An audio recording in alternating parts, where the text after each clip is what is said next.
Welcome back to the Rogue Trader podcast with me, Nick Leeson. Today I'm joined by Jason Sen, so we'll be talking about markets as usual. It's one of those strange things when you introduce people, and over the last few weeks, Jason has had some fantastic success with the calls that we've been making on gold, and well, he's been making. Let's get that right. It's not we, it's Jason that's been making these calls. So the calls have been fantastic. New targets for gold that have been reached pretty much on every occasion. But when reminds me of when you're listening to somebody commentating on a sporting event and somebody's scored 12 penalties out of 12, and then you get the commentator's curse. So I don't want to do that, right? So we're not going to go down that avenue. I'm not going to build it up too big. You can look back over recent podcasts and you can see just how quite exceptional they are.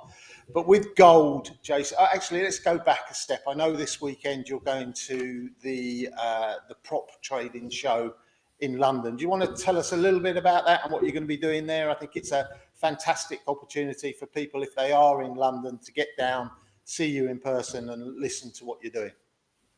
Yeah, thanks, Nick. I'm on stage doing a couple of presentations, I think, at the Prop Trading Expo. It's at the Connaught rooms in London. I think that's near Holborn, so I'm looking forward to it. I don't think there's ever been an event like this in London, so there's quite a few well-known faces down there. So if anyone wants to come along, come say hello to me.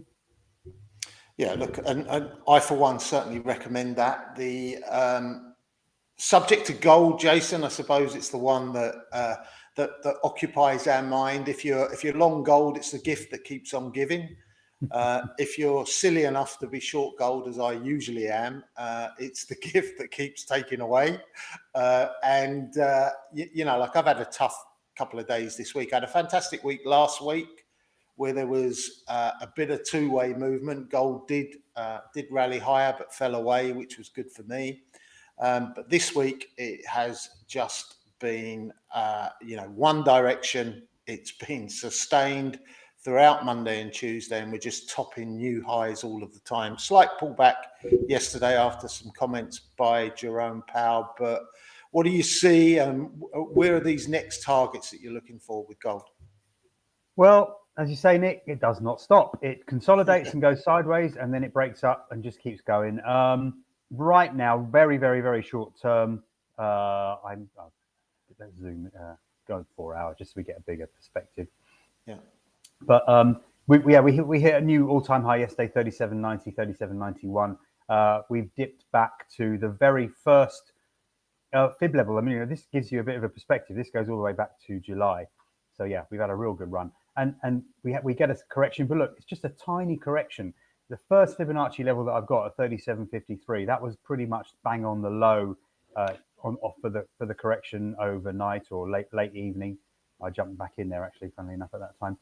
What happens now? I don't know, maybe sideways consolidation, but there's nothing telling me that this is going to have any significant move to the downside. So I'm going to remain a buyer on weakness. I've got just fib projection levels up there for targets. Let me read them out to you. I've got them here in front of me. What have we got? We have got, I got it, 38.20, 38.28. So those are the near-term targets if we get up through the all-time high, which I think we will do eventually. Okay, it was. I was reading an article that Goldman Sachs posted at the beginning of this month. So it was on the 4th of September. So we're talking 20 days ago. You know, you take out a few weekends with that, it's probably only 15 or 16 business days. But gold traded at a record new high on that day at 35.78. On the expectation of the rate cuts, etc. So they were forecasting 3,700 by the end of 2025. So we're $100. We have been the best part of $100 above that within less than a 3-week period. They think it could top 4,000 by mid 2026. So again, another big number, another substantial point within that. But then one of the things that, and this is probably where I don't know if you want to give a comment after this one, but one of the stats that they were bringing out was that if 1% of the private money that's invested in the US Treasury market was to switch to gold, gold could reach $5,000. I love those kind of stats. Unbelievable, aren't they? Yeah. I'll still be short. probably short, probably short all of the way, but and then looking to move into a smaller house or something. You're a reversion to the mean kind of guy. That's it. I'm waiting for that correction.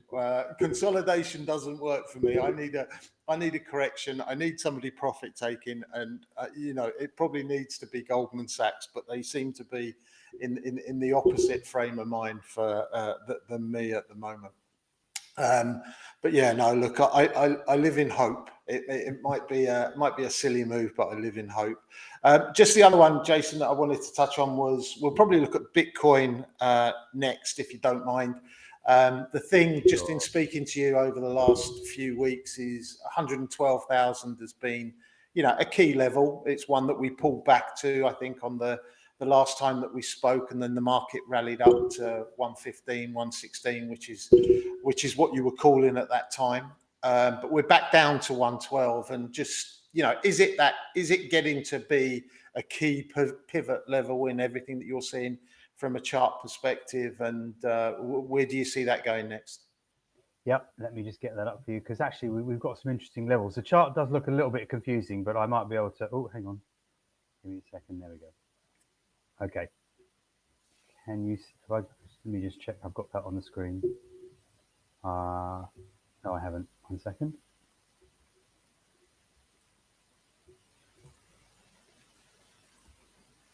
Okay, here we go. Okay. Okay, Nick. So it does look a bit confusing at the moment, as you can see. It's a bit all over the place. So longer term, we're obviously bullish, but we've got this sort of V shape, but it's been cut short. I don't know how to describe it. I'm relying on my Fibonacci levels in the short term, and they are working quite well. So we had this bounce. We hit 118.00, which was a 61.8% target. I thought we'd hover and then go through it, but we haven't. Okay, we've pulled back, but I still see this as a good buying opportunity down here. In fact, it's a good day to talk to you, because around 111.5 is a good support area. Let me try and blow this up a little bit for you. Hang on. And I think we've been close to that. Look, we have. You can see here when we touched it. This is the 4-hour chart. We bounced. We retested it. We've bounced. We're getting these long lower wicks. Anyone who knows about candles knows that that's an indication that there's strong buying coming in at those levels. So yeah, I think we can push back up. I think we can get up to 115, 115.5, and I think eventually we'll test 118. So again, remaining bullish, and the next move back towards that 115 level. I think so. Okay, can we just finish up by having a quick look at the S&P 500? US markets obviously flying as well as everything seems to be at the moment. New intraday highs yesterday for the S&P and the Dow, but they sold off from those levels on the back of Jerome Powell's comments. But yeah, what next for the S&P 500? It has fallen away a little bit, I think, earlier this morning. Small correction, but nothing serious, nothing to change my view that look, we're in a bull trend. You know me, Nick. I'm a trend follower, and we've broken above a consolidation pattern. We're pushing higher. Okay, it's like gold. We could have corrections. They could come out of the blue, and I might not be able to see them coming. But I will remain a buyer on weakness until we get something solid to tell me that there is a risk of further downside or a reversal pattern. But right now there really isn't. Ridiculously overbought. In fact, I've got a feeling that there are probably too many speculative shorts out there, and I think they're probably getting squeezed. That's a guess, but I agree that it's all a bit overcooked, but you can't fight it at the moment. Yeah, I mean, just going back to gold, I suppose, that very much looked like a bit of a squeeze there yesterday with some of those moves higher. A lot of, you call them speculative shorts. I was one of those, and expecting some form of pullback, but there was nothing there, and eventually you get stopped out on those moves higher. So yeah, you really do. The positive news for me is that my only gold trade today has closed with a profit. So, well done. Maybe I know that's you make money. You're being humble. I know you're a very good trader, and I know you do make money. no. It might be a side of the tide turning. I don't know, but there we go.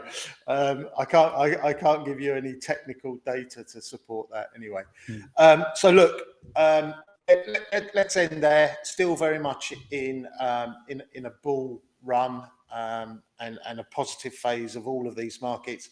I did note just as a sidebar that Tony Laporta had his voodoo lines being met in both silver and gold yesterday. We'll keep an eye on that going forward, see how that plays out. But you'll be at that London prop trading show on Saturday, and I do recommend that everybody gets along and takes the opportunity to meet you and ask you a few questions. Yeah, if you see me wandering around, just come up and say hi.